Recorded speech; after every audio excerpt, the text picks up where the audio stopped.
To the stream, Jack Butcher. I think the only guest that I have written down as the man who needs no intro. But if I were to give an intro, I would call you a personal friend, Mr. Jack, and one of the most, if not the most important digital artist ever. I know they're big shoes to fill, but I think you deserve it. I mean, how do you describe yourself when someone asks you for an intro question?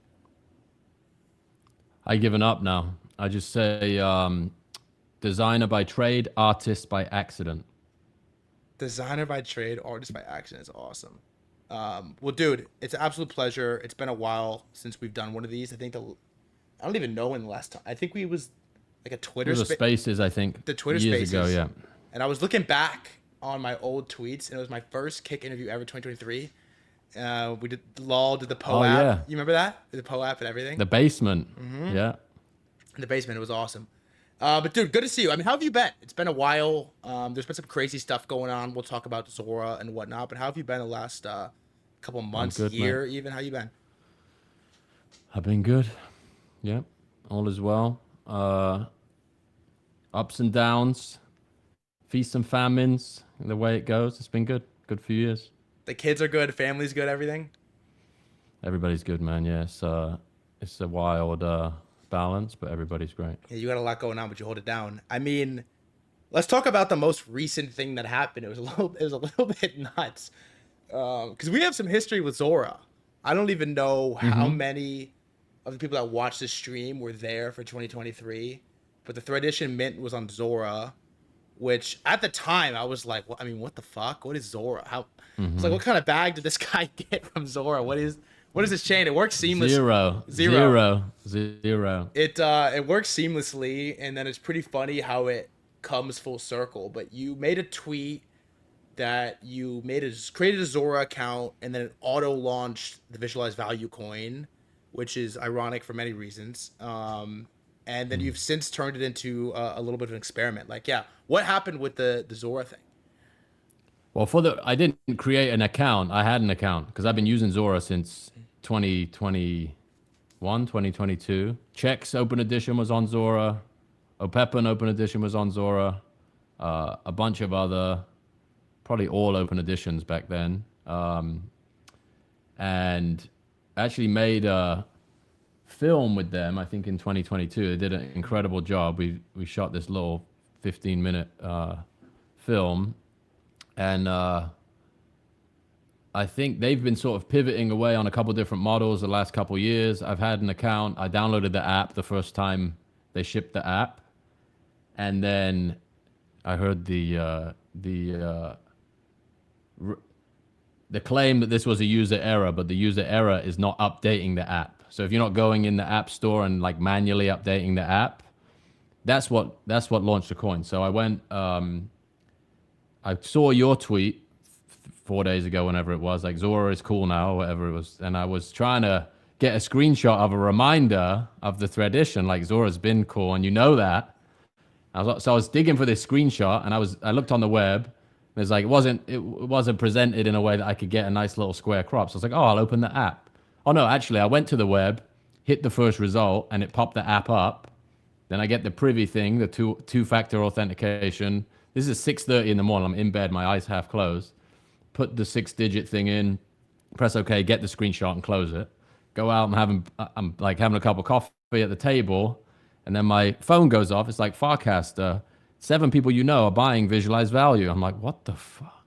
I got because all the networked like the wallets you're connected to on Farcaster, and then I went back on and realized what happened. So it just obviously caught off guard by it, something that I'm curious about any corner of this stuff, but there's obviously a stigma that comes with the liquid ERC20 meme coin, depending on the backdrop and how stuff is framed. Like it can get, you know, the perception of those things is wildly different for different people. So that's the thing that had me like instantly come out and be like, this happened by accident, and I'm not entirely sure what my response is right now. And Jacob very graciously let me tag onto the bottom of or he publicly acknowledged the fact that this happened as a function of the app being outdated, not, me doing it and then retracting the position. So yeah, I mean, I can carry on to what happened after that, or you can guide the conversation. It being my fault is hilarious. Zora's been cool, you know that. That's so funny. Um, I asked Jacob about it. I said, "Oh, so it was a user error." He said, "A user error is a product error, so it's Zora's fault," Yeah, which I thought was fair enough. a No, good that's fair take. enough. Yeah, I like that, and totally transparent in the response around like the boldness of the onboarding strategy to sort of reduce friction in that process. And obviously, that is working. If you go to the tab of new creators on their site, it's popping. It's a little intense, just like slaps you with a coin in a market cap right away. But hey, Hmm. it's working a little bit. But in typical Jack Butcher fashion, you figured out something cool to do, which I've like vaguely followed. I haven't traded it. I honestly I saw it and I was like, "There's no fucking way I missed a Jack Butcher coin," and then I realized what had happened, so I was less upset about it. But yeah, talk to me about what you decided to do with the visualized value Zora coin. So one thing about the mechanics of the coin, right, is the way the contracts are written, wherever this thing gets traded, there's a fee that goes to me, to the liquidity provider, and Zora. This thing is like incredibly well designed, but it is very much a Zora coin, right? It's a platform coin in the sense that wherever it moves around, that the funds are routed back to them, to me, to a liquidity pool, right? So like in the 24 hours where I simmered on it, I'm like, what direction can you take something like this? Could you pull it out of that ecosystem and make it something like broader or bigger, or like apply to just sort of remove it from that environment and not work within the constraints of Zora? Doesn't really make sense, right? Because you're like, you'd either like set up a new instrument, have people swap for it, whatever else. And Zora is like an incredible platform to like take advantage of the eyeballs on that platform, right? Like the fact that this is tied to a feed, like a feed of content, is a completely different set of constraints than a coin that that you just access through all these like decentralized exchanges. So I'm not sure if you saw what I did about a year ago on Rodeo. Okay. So there was a foundation product that got spun out called Rodeo, which was a very similar product, but it operated on like a kind of different set of constraints in that the everything you minted was an open edition for 24 hours at a fixed price. And it had basically ran an experiment on there over the course of a few months where this thing now functions as like a contained project. So I didn't treat it as a profile that I'll post to forever, like the same way I would treat an Instagram or a Twitter, for example. The idea and the language of Lemonade Stand is like you're operating this very specific thing in a very specific place, and you can do something artistic and interesting within the constraints of that platform.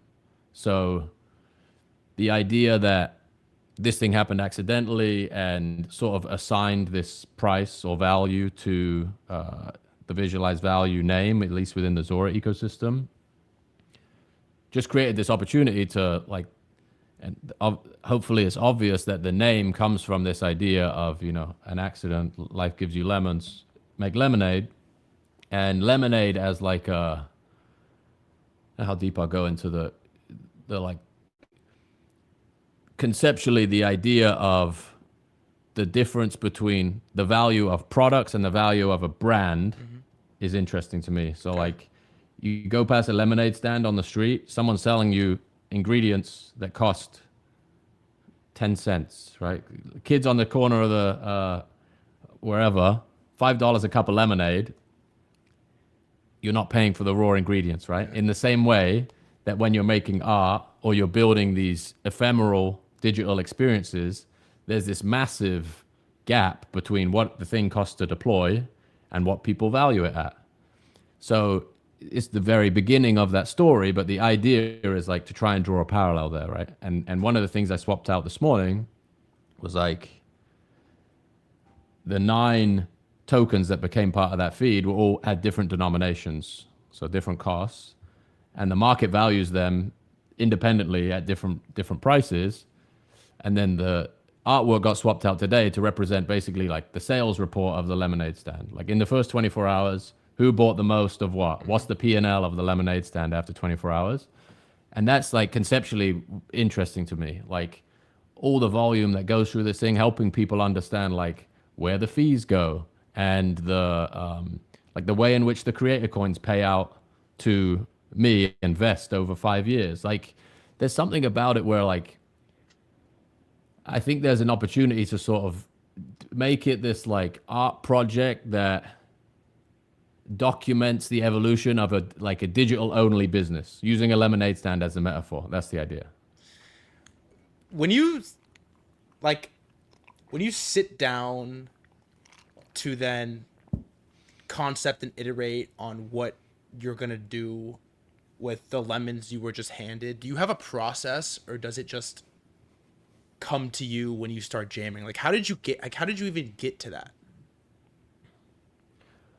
Well, I guess the constraints of the platform drive a lot of it. Mm-hmm. So like you look at all the documentation and like what is the relationship between the post and the creator coin, for example? What's the difference between Zora and going to Pump Fun, for example, and issuing a meme coin? Like what is the unique environment that that thing launches into that gives you this opportunity to present something in a very specific way? And the feed is one thing, but there's also like the price discovery mechanism, which is very different than Rodeo, for example, which has price discovery on the secondary market, but it's essentially like a fixed price open edition thing, which people have seen many times before at this point. So part of it is like just looking at those constraints and then just like banging your head against the wall for a reasonable amount of time. And then it almost always just arrives at an odd point in the day where it's like, oh, there's like the first iteration of the idea was kind of this, but not. And then you do 24 hours of thinking in all opposite directions and then come back to the first idea. I saw a midwit meme, I think it was a couple of days ago, where it's like the first idea is the best on the left and right, and then in the middle it's like you need to like deeply plan and strategize and do the risk assessment and all this stuff. And it's like the reason the first idea is good is because it's like all of your intuition up to that point is where it points you, right? And another day on top of 36 years in my case is not that much more information to process. So it's like a good amount of time your intuition is like really pointing you in a good spot, and then it's just about tweaking the implementation of it. I just read this really. And I think, go on. Sorry to No. interrupt. Finish. Please finish. I was gonna say like there's some things that I learned in especially in the like beginnings of checks and Opepen, for example, where you experience a very tight feedback loop between what you're putting out into the world and what you're getting back. And then whenever you find something like that, it's like it's time to lean in and listen and figure out like how you can execute against like the attention that people are giving you. And this is one of those occasions. And there's stuff that is I probably can't perfectly articulate what all those lessons are, but the constraints of the platform become this like new canvas to play with. And yes, it's there's a couple other things anyway, carry on. Sorry, I interrupted No, you I before. interrupted you. I was just gonna say on like the midwit meme on the intuition. I just read this really interesting book called Blink, and Mm-hmm. Malcolm Gladwell, and it's this concept of like thin slicing and snap judgment, and how oftentimes the your initial first impression or first thought or first judgment is correct, even if you don't exactly know why. And a lot of times too much information and too much thought and too much iterating actually Mm-hmm. like confuses the pure reaction that you initially had, which I think was pretty, I don't know, it's a pretty interesting book. It's a good one. Is this a project that you plan to sort of keep iterating and keep evolving? Like, have you thought that far ahead? Well, you know, I think what's been true of everything that has come out of visualized value in the last 3 or 4 years is the systems are designed up until the point they can run and represent an idea in perpetuity. That's the idea. That was a good one. That was one of your better ones, I think. Oh, thank you. I think like that's the design process, right? It's like if you can turn it into a system that isn't dependent on you waking up every day and making decisions, then it's a it lives without you, right? It has like this ability to replicate itself. It stands for something. People are interested in it. They go back and interact with it or check on it. And I like to think like what we accomplished with checks and Opepen specifically have like those are like perpetual motion machines. Actual motion. Do you think that the Zora ecosystem project has gotten there? What do you mean, like more broadly, Zora?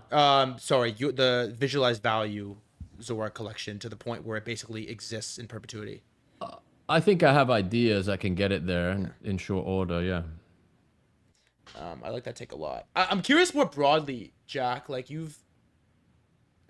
I don't want to say been a critic of the meme coin fungible token thing, but you Hmm. hadn't purposely launched one up until this point, and if the Zora experiment never happened, I would assume you probably wouldn't, at least for the inevitable future. What is sort of your stance on meme coin or fungible token good, meme coin or fungible token bad? No, there's no like blanket judgment for me on it. That's not like I think as an instrument, it's like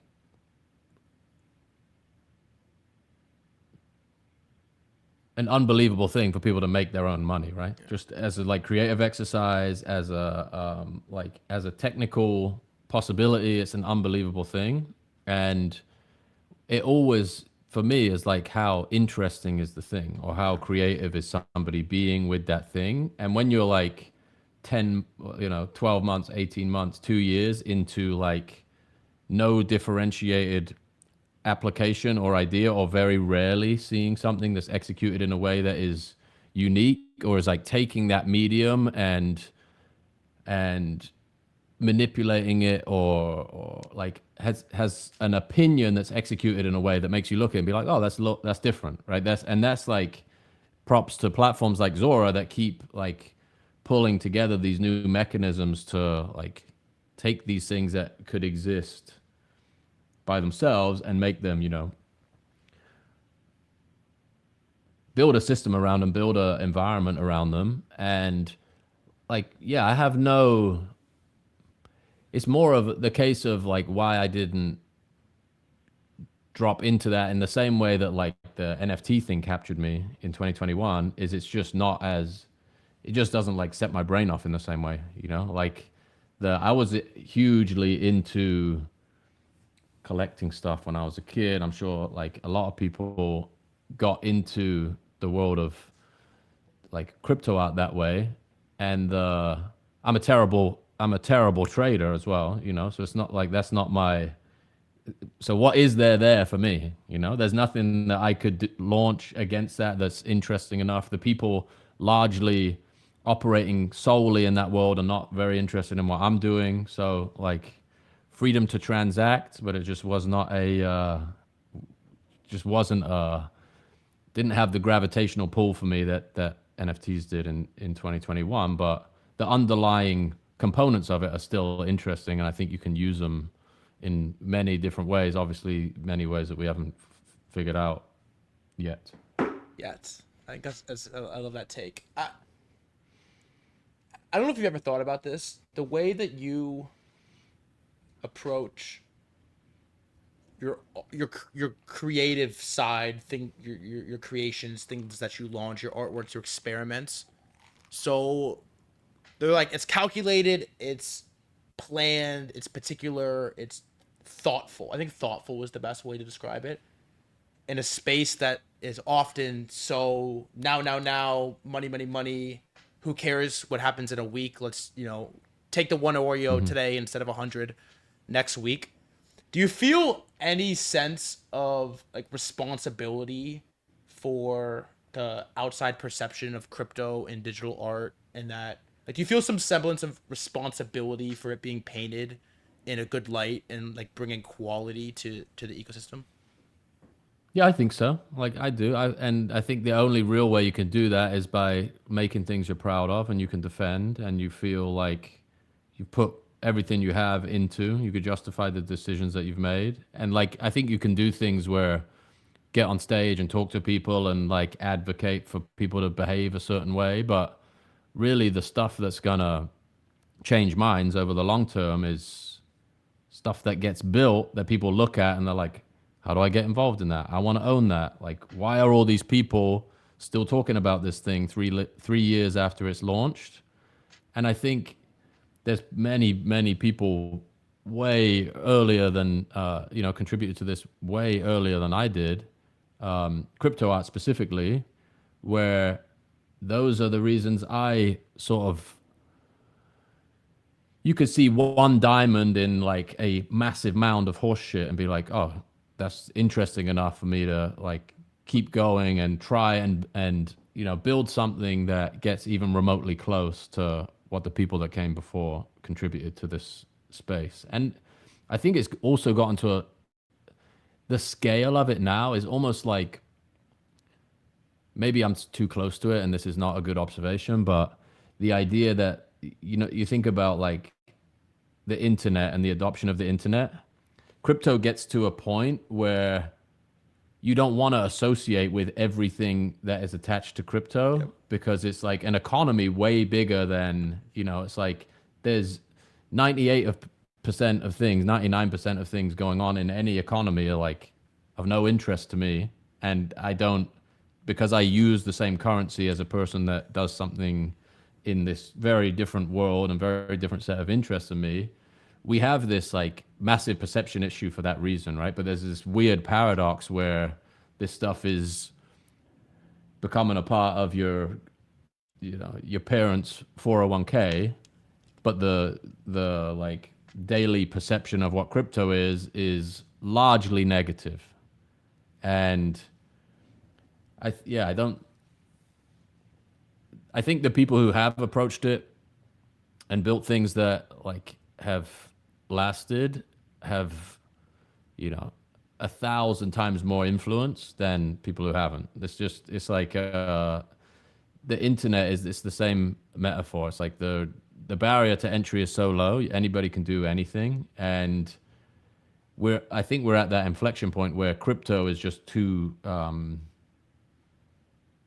pervasive for even people to get upset about stories they see that are happening quote unquote in crypto. It's like, yeah, people used money to do this. It's like, okay, and like it's so big now that the responsibility really was, and people executed incredibly on it, was 10 years ago, 15 years ago. Like the values that were espoused and adopted from the get-go, there's people that we owe a massive debt of gratitude to that we're here now.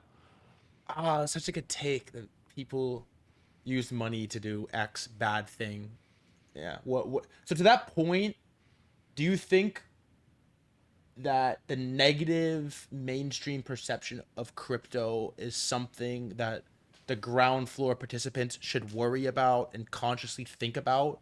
Or is it one of these things, like your analogy with money, that the vehicle is good, so the vehicle will be used, and some things that the vehicle is used for are good, and some things that the vehicle is used for is bad?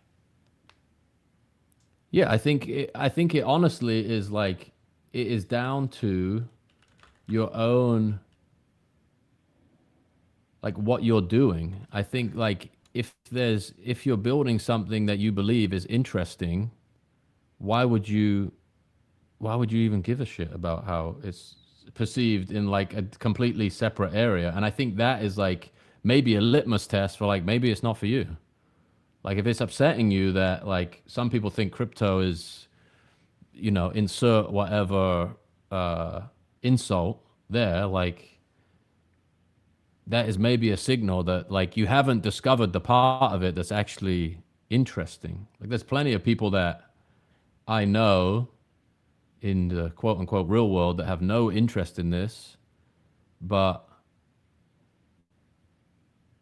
yeah, it sort of comes back to the last answer again, where I'm like, it just feels so inevitable to me because I literally can't do anything else. Can't work on anything else. Like everything else feels so boring and like tedious and like it's like putting square wheels on your car. It's like why I can't do this. And you know that everybody's going to have that realization at a certain point. It's just what is going to be built to give them the realization. In my mind, that's the like even down to like dealing with a bank. Like take it out of like the stuff that we're doing that is like hyper niche, like making digital images and trading them. There's like everybody that's ever spent 45 minutes on hold with a bank is at some point gonna like transfer money in 5 seconds and be like, what have I been doing this whole time?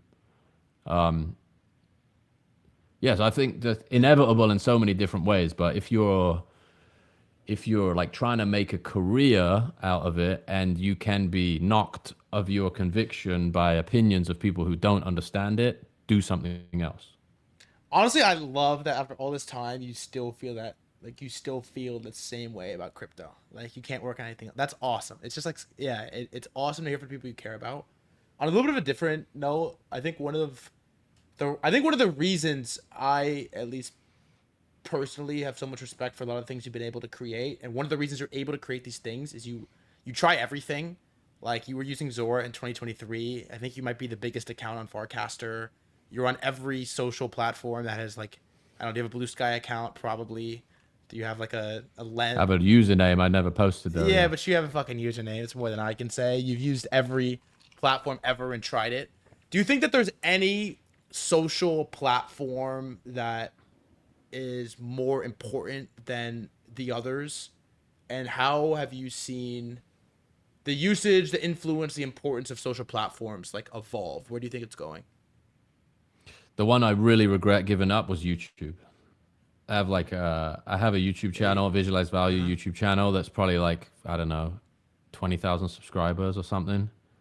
And I just fell off producing stuff for that. And I would used to do these like run and gun, literally put the iPhone on a tripod and go. And the long tail of YouTube is just insane, incredible. Like the subscription mechanism is unbelievable. Like the fact that you have hundreds of hours of in a lot of cases of you talking and people like able to engage with you over massive periods of time is so different than newsfeed, which is 80% of the rest of social, right? Even the longer form platforms are just going in the direction of like, I wouldn't necessarily say rage bait, but I would say compression. Like even Substack is like, oh, let's do tweets now. LinkedIn, let's do, not that anybody listening to this is probably a big user of LinkedIn, but it's like there's reels or whatever Yeah. the synonym for real. Like everything is just sort of monolithically converging to this feed thing. And maybe YouTube, you could make that argument too with the shorts. But I think that like barbell would be X YouTube for me, or like what you're doing. I'm not like I'm just not in a position to stream. Well, maybe that's cope, but video, like long form video, and then like hyper compression, something like Twitter, where you have massive amounts of distribution and like these like the ability for short content to get massive amounts of distribution. For me, that's always going to be Twitter, I think. Like Instagram, I used to do really well on Instagram with Visualize Value, but that's all changed to, a different format. Like that does not really resonate with me as much anymore. So I'm like all in X, and then I gotta get my video game up way better Like even all these art projects that exist, like why have I not fucking turned like even just a screen recording on and explained them? It's no excuse. It's terrible. Do you do the podcast still Yeah, every week. every week? Yeah, so you're doing recorded stuff, obviously. But I think under visualized value specifically, I regret Under not visualized going value. harder on that. And I think it still has like amazing distribution, you know, 20, 30,000 people subscribe to it. I haven't even looked at the subscribers, and I think that would be a goal to kick that back up. Bro, lock in on the YouTube. You're like built for the. You're built. You got the camera face. You're like built. I got the mic. Yeah, yeah. Yeah, it's like, come on, we want it. Do you? Okay, to this, I like the way you framed it, compression. Do you think it puts a? You mentioned YouTube. Do you think it puts an increased value on long form writing as well, especially as we go to this future where, everyone's using AI and LLMs to do essentially everything. One of the things people are using it for increasingly is writing. It's not very good at writing. I mean, it's good at least for me, it's good at reading. It's good at arguing. It's good at feedback. It's good at dissecting. It's not good at writing. So when I, make an announcement post, it's grading it. We're going line by line, piece by piece, arguing what do you like, what do you not like. But it's not writing it for me. And, I've always liked the take that the writing is thinking. And it's something I don't know, for some reason I feel good about the idea of that. Do you think there's going to be increased value on long form writing here in the future as a content medium? Definitely, yeah. I mean, you already see it. You know, like when you see like a well-written article, it just seems fewer and far between, especially like when you're consuming that stuff on these platforms where it's just like slop, just engulfed in slop everywhere. For sure, I think that's like if you have like a talent there, like massively worth nurturing, and I think it's really hard to swim against the current on that because of how the platforms reward attention or like reward the type of content you produce. And this is a really like difficult thing to remind yourself of, but you can always write something timeless. Like whatever you're experiencing now today, like there's some lesson in there that you can record that will be if you write it well enough, like in 5 years, 10 years, 15 years, will still be relevant. And it's very easy to get sucked into like, how do I do a tutorial on how to use AI, or like some like ephemeral thing that is going to be useful to someone maybe for 5 minutes or not even, right? Is going to be like faux motivation, or like just tapping into something that just the algorithm is going to put somewhere, versus like the examples I always like, Naval, massive influence of mine, like go back and read like Venture Hacks blogs. In 100 years, that's still going to be relevant. Paul Graham essays, like the stuff that is people are writing as a function of like they have 100 years of experience because they've watched 2,000 companies fail. What they write in 200 words is downstream of that experience, and like the same way like a book that's lasted 1,000 years, 2,000 years is like it said something true about humanity that transcends like what's the price of piss coin today, Do you have also Packy McCormick, the great online game, is my favorite. Incredible. Yeah, I should have shouted out Packy. That's a great example. Great online game is like the truth in that just continues to compound, right? Like, and when you're reading it at the time, you're like, oh, I'm in the middle of this, and this like, maybe this is like the peak of that narrative, and that's how writing is great, right? It just proves itself truer and truer and truer and truer over time.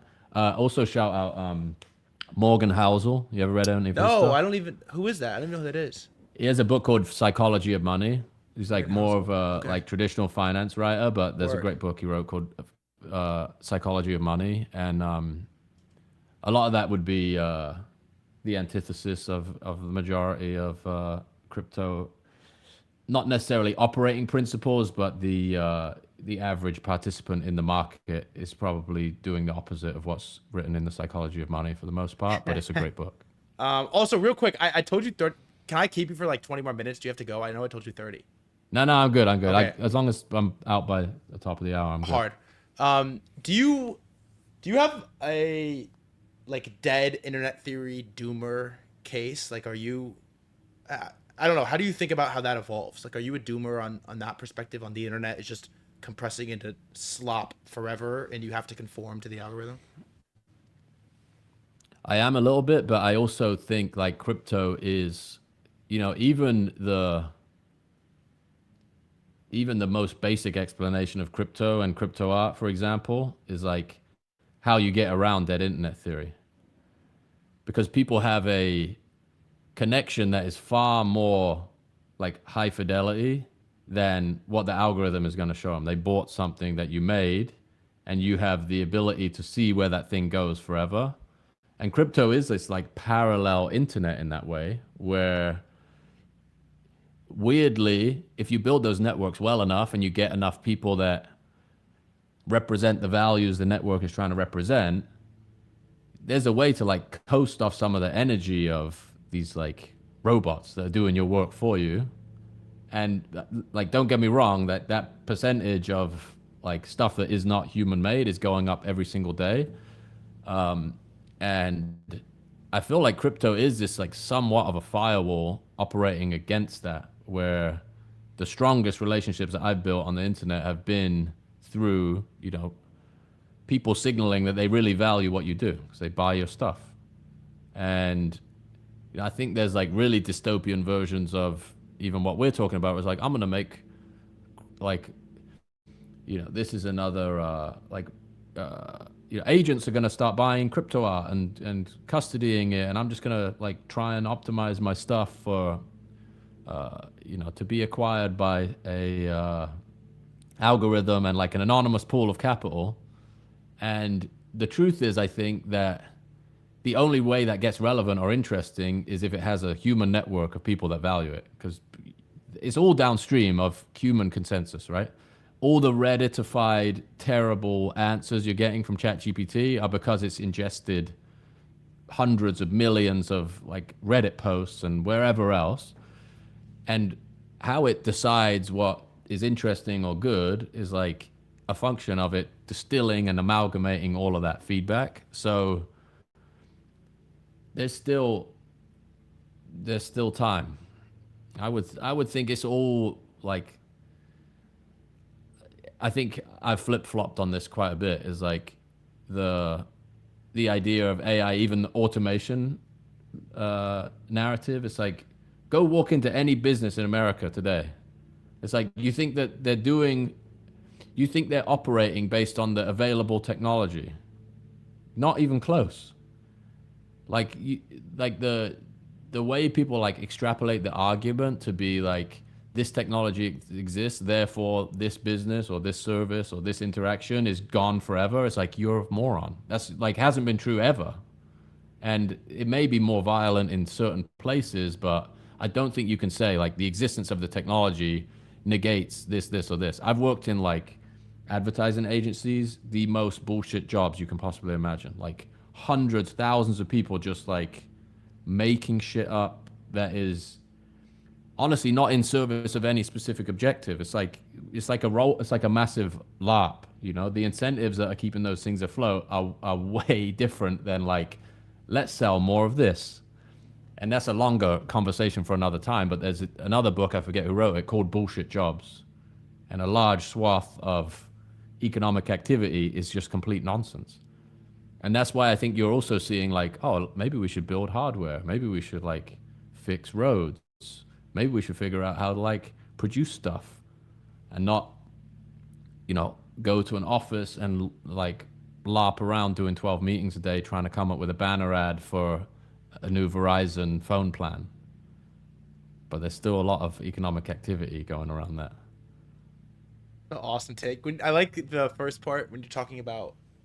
I think it's such a good take that it's, artists creating artwork to optimize for, this agentic pool of capital to buy. And it's like, what are they buying? Well, they're buying what the humans decide is cool, which would make it like makes me think about 2021. The funds are buying our art blocks, and it's like, why are the funds buying our art blocks? And the funds are buying our art blocks because I don't know, crypto Twitter decided it was cool, and Beanie Maxi and all these characters played a like legitimate role in capital allocation. Because Definitely. the funds don't fucking know. They look at the thing and they're like, okay, this is cool. CryptoPunks are cool because these people have decided they're cool, and they pump the floor up to 10 ETH. Well, yeah, and I think in the case of CryptoPunks, it's like you have $5 billion of trading volume to be like, it doesn't even matter if people think they're cool anymore. It's like we can prove it. Exactly. It's a sick take how even in and even the LLMs, what they're spitting out, it's like they're spitting out the consensus best human output essentially. And now when all of the internet becomes AI slop, and then the trading data is the best AI slop, it's this, I don't know what happens then, right? It like sort of breaks them. Synthetic, yeah, yeah. Yeah, one other thing, like this may be like kind of contradicting the previous take, but you do also have this like interesting divide where like if you had a reputation, you had stuff on the internet before all these models got trained, you have a huge advantage. Like I can go into ChatGPT and be like, tell me how to write about my next project. Go like look at the history of my work and contextualize it, and it'll just spit it out. Like you can also do that yourself, but to your point about like when the fund puts in like what 10 crypto art projects should we buy, it's gonna every LLM is gonna give you the same list, and in some ways that's like zero edge, right? Consensus store of value at that point potentially. Like all the edge is gonna come from trawling through Twitter and talking to people that are like doing stuff that nobody knows is interesting yet, but so much of the world functions at the other end of that spectrum where it's like what's the safe thing, and we're like weirdly we're there with crypto now, right? It's like what's BlackRock buying, what's what's pension fund X buying, we want to do that. Yeah, it's crazy. It's insane how much it's evolved. Yeah, parents 401k have Bitcoin. It's fucking it's ridiculous, honestly, ridiculous in a good way. On the topic of AI, a little bit of a different vertical. What do you tell artists to do with the age of AI and the like overcoming of AI? Like, yeah, if you're an artist, what do you do with AI takeover? I think I've always tried to articulate this in different ways. It's just like you just need good ideas, and that's like if you're if if you can say the thing you want to say more coherently with an AI tool, use an AI tool. If you can't, then don't. Like the idea that you can pull things into existence that you couldn't before is a legitimate leap, right? But so much of, I think even the definition of crypto art, and this is why it's so difficult to sort of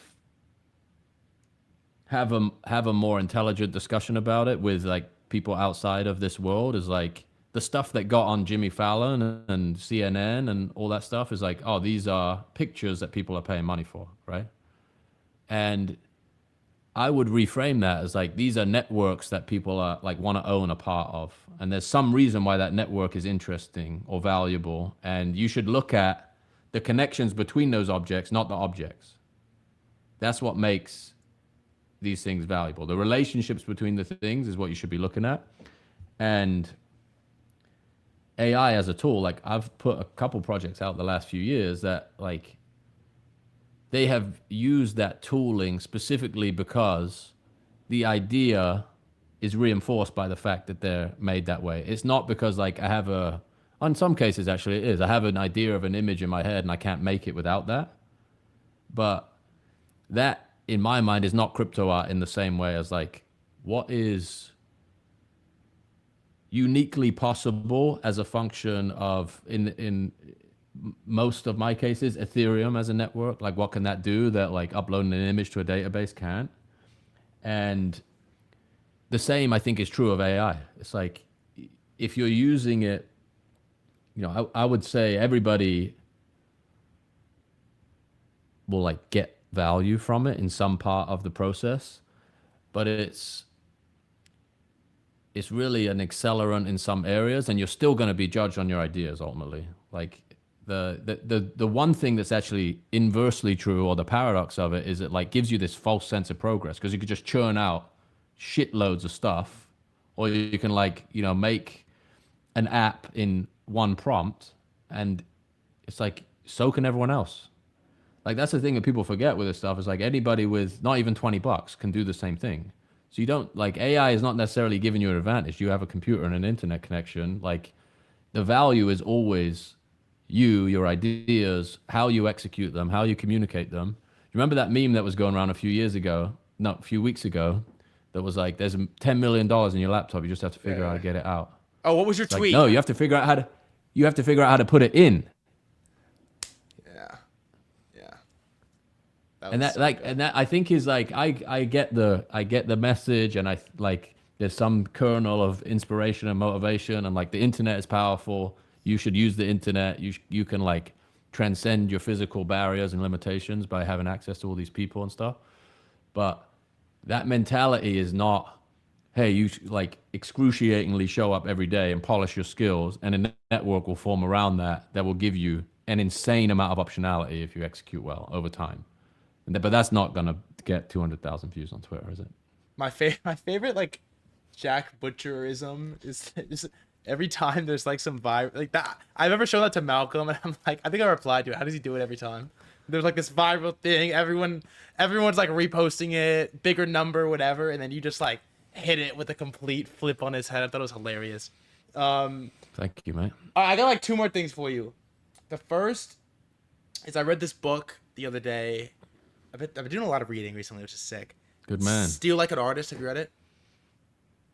No, I know the concept though. It's pretty cool book. I'm sure it's a popular concept that's been around, but it's a cool book. Quick reads, fun, art on it, pictures, and there's this. The only line from the whole book that I remember is, well, that's not true, but generally is trash in, trash out, and it basically is just this concept of like, what you put in for your brain fuel basically is what comes out of it. And dude, like, do you have a system or a routine or a way that you consume information and you get out of the slop and you are picking the signal to like put into your brain? Because the outputs are good. Like, what are the inputs? Well, you know what's interesting? I think the inverse is like, what do you want to make? Then you have to like know what to put in to do that, right? In the same way as like, I'm trying to put on 50 pounds of muscle over the next 5 years. What do I need to eat? And like, I think my original, like, you have to be pulled by curiosity in some way and almost like examine the things that you're like, for me, it's like always been visualized value was always this like feedback loop of stuff that I didn't understand or wanted to understand or was personally struggling with. I was like, I happen to get lucky enough to discover graphic design, but all the ways in which I apply it 8 and 9 hours a day are on things I don't want to make. But what is the underlying set of skills? It's like communicating ideas, taking something complicated and simplifying it, and like, what is the thing that's most valuable to me? It's like, how do I break out of the like feedback loop that I'm in that I don't want to be in? And it wasn't like, okay, I'm going to read X, Y, and Z. It's like iterative in the same way that like every day still is like, I credit so much of the like growth and the like the inflection point of visualized value was the Naval's writing on specifically like internet leverage, very similar set of themes as the great online game. And then those things like all sort of give you these little clues on where to go next. And I think there is also merit to just like go to a bookshop and see what's interesting to you and go read books. That's not, I'm saying that's still a valuable exercise. But for me, one thing that really forced me to learn and forced me to read was having that visualized value constraint. Or I'd be like, I need to get fuel to make these little images that represent ideas. What ideas are interesting enough to me that I could spend hundreds of hours reading about them and then turn them into these things. So like if you invert that, it's like input without a goal. I think depending on your personality maybe would work, but for me it's way more about like give me this like very very tight constraint, and then I'm going to go find the information that goes through my filter and becomes that output. And there's no like filtering process like creating stuff. There's nothing as humbling as creating stuff, as you very well know. Like nothing as humbling as like posting something and your mom is the only person that likes it when you get started, and you do that a million times. And then like I think when you start out, you do need the structure. You do need to just like sort of brute force it a little bit. It's like I'm gonna stick with this long enough. I have a good friend who started a newsletter business called The Hustle. I don't know if you ever heard of him, Sam Parr. Okay. And somebody reached out to him once and they're like, how do I get good at copywriting? He's a killer copywriter, right? Incredible sales copywriter. He's like, how do I get good at copywriting? He's like, okay, go and find sales copy you like and copy it out by hand. Literally, like print it out, get a notepad and just copy it by hand. And he comes back, goes, all right, I've done it. He goes, all right, now go do it 100 more times. Then you'll be good at copywriting. Or then you'll start to like even be like not even the same letter. So go and do it, like go print out 100 more examples. How many people are going to get to 100? Basically nobody. So the idea that like sticking with a constraint for long enough to even like sniff compound interest in any kind of meaningful way is incredibly hard. And that's why, you know, plenty of quotes that sum up that thing, right? There's the iron rule of life is the only 20% of people can be in the top fifth. Oh, fuck, that was so good. Only 20% of people will be the top fit. That's awesome.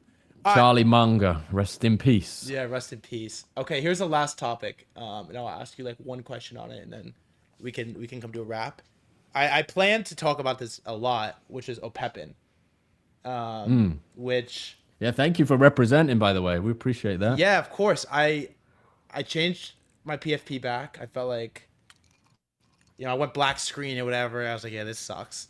And I was trying to figure out what to do. And then I saw this set that I didn't even know existed. And I was like, yeah, you know, I should, this just like felt right. And quietly in the background, I mean, I didn't tell you I was changing the PFP. Or actually I did, because I was trying to get in contact with the guy, which you helped with.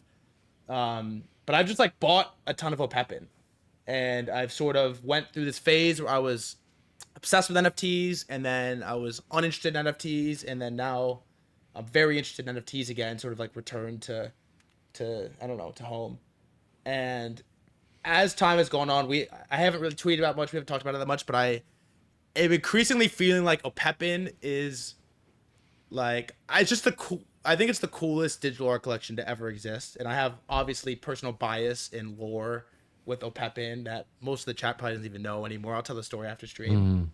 And I think I don't know, I just think it's one of the coolest, important pieces of digital art that will ever exist, and it's this dynamic collection, and the concept is fascinating. And I'm curious to ask you, I'll ask you just like a loaded question, and you can take it how you want, like part one and part two. Part one being, how have your thoughts on Opepen evolved since you launched this collection? And second of all, is there any part of you that wished it was shorter?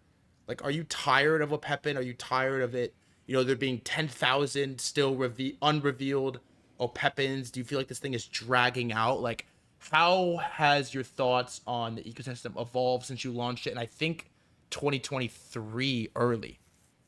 Yeah. It was. I think the original open edition was February 23, Sounds right. and then it took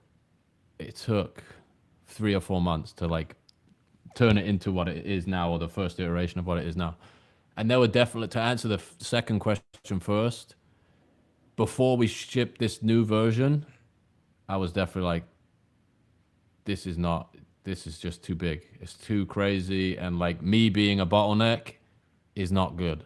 And it doesn't really even represent the concept in the way it was intended until we ship this new piece. And I think, you know, getting the training wheels on in the beginning, in the same way that, you know, a lot of these protocols like gradually decentralize themselves. That's been the process with this, and I think the culture around it is strong enough to support that. The value of the network is strong enough to support that. In that, the actual like economic power required to get something into collection now is quite significant. I think an unrevealed set is like 100 ETH or something. I don't quote me on that. I don't know. It's up there though. And that in itself, you know, it does invert this mechanic of, you know, put it out there and see what happens. It's like the idea even that 200 sets is the finished project is, you know, going back to the beginning of the conversation, you design a system where at whatever point in time you look at it, it represents people's interaction with it. Same with checks. If nobody ever composites one again, it's like that's where people decided to leave it, right? That's when the coordination game failed, or not. Like by not participating or by not opting into this stuff, you are shaping the outcome of the collection as well. And I would say 95% of participants are trying to get more artwork revealed, but I think there's probably a small fraction of people that are on the other side of that, where like the potentiality has like, well, you can look at the market today, it has value in that these tokens are a part of this system that's already revealed 75 artworks, and the consensus mechanism is just ratcheted up. The difficulty is crazy now, which serves as this you know, hopefully this beacon and incentive to like create more interesting stuff, do something new. Like there will obviously be people that have reputations already that can throw something in there and get approval, but this thing really functioning as like a stage for people to compete on merit is the goal. And I think we've accomplished that. I think like there's a lot of stuff in there that if you asked at the beginning of the project, would somebody who has, you know, maybe never even sold $100 of art before now have 80 pieces of artwork in this collection? It's happened multiple times. And the absolute inverse is that there's like all-star, you know, hundreds of millions of dollars of volume. And that's been like one of my favorite things I've like ever been a part of, for sure. And there's like shout out to Board and Akeen and LJW. These guys have been running a space on Friday afternoon for 2 years, like every week. And the amount of stories that like can get like retroactively told as a function of like that network meeting every week is pretty incredible. And people sort of, like to your point, you find a set that you didn't know existed and you go into a different rabbit hole. It's a very fortuitous set of iterations and experiments, and obviously some very talented people working on it. Jalil, you go. We have a second engineer on Opepen now, so it's that I would say like the amount of like weight that came off my shoulders when the protocol was implemented as it is now was massive. Because it's also just not in the spirit of it, right? It's like people DMing and be like, can I submit this? Will it get staged? Will this? It's like not really up to me. Like I don't want to be the arbiter of that. And now we're in a position where, you know, it is voted on fairly. Still pissed about that fucking unicorn, dude. I'll tell you what. Oh man, you'll get it one day. Hey, who made that? The Jack Butcher, like the Renaissance Jack Butcher one. Oh, the portraits through time, BA8. You'll see him on the timeline. Oh, I know who that everywhere. is. That one. Yeah. That one was He's so, everywhere. because I hadn't seen it and I haven't scrolled it in forever, and I was just like, some of the sets are so good. That who created the emoji one? That my PFP. Me and Jalil. Oh, it was you and Jalil. I didn't even know that. I didn't even know that. That's nuts. Yeah, that's a visualized value set. That one. I yeah. didn't even fucking know that. That one was so good. I saw the smiley face. I had to have it. Okay, last question because someone asked you in the chat. A quick one, and then I'll let you go. Someone just said ask him top three books for creative, but I don't know. Give me like a top 3 reading list, a top 3 books, so I can go read some new shit. Oh man, top 3 books for creative. Mine's not gonna be like none of the stuff. It's probably some of it's like pretty dry. Like one of my favorite books I got to contribute to is that the Naval Almanac, Almanac of Naval Ravikant. I would recommend that. It's a good one. And then I like some of Anti-Fragile. Have you read that? Nassim Taleb. No, I don't think I A have. good one. No. That's a good one. You'll like that one. Okay. And I'll do a third one. There's I'd probably go the Charlie Munger Almanac as well. That's like a big fat like encyclopedia looking thing. You can like look at it, like read it for 30 seconds or an hour. But I'm not like, I always read in service of like figuring something out for the most part. Like I have had like phases in my life where I would like always have a book on the go. You know, another good one, Grinding It Out, Ray Kroc, from Okay. McDonald's. I haven't read that either. Hell yeah. That's a good one. You'll love that one. Okay. Have you seen Founder? No, but I need to watch movie? it. It's I heard it's amazing. That's a good one, man. Let me It's the let me just McDonald's, pull right? this up 1 sec. Yeah. Grinding It Out. Let me see. There's a great quote on the back of it. I'll have to get it for you before we clock out. Here you go. Grinding It Out. Ray Kroc. Oh, it has McDonald's cover. Oh, fuck yeah. He either enchants or antagonizes everyone he meets, but even his enemies agree that there are 3 things Ray Kroc does damn well: sell hamburgers, make money, and tell stories. Oh, that's awesome. I gotta read it. That's a tombstone right there. Oh, that's worth reading. That's a good one. So good. Thank you for that. That's honestly the perfect sign off. Jack Butcher, dude, it's a pleasure. You make me you honestly make me optimistic about the future every time we talk. So thank you for the time. It's a pleasure as always. Gets better every time. Good man. I appreciate it. All right. Anytime. I'd love to come back. Be So well, let me man. know. Take care. Peace.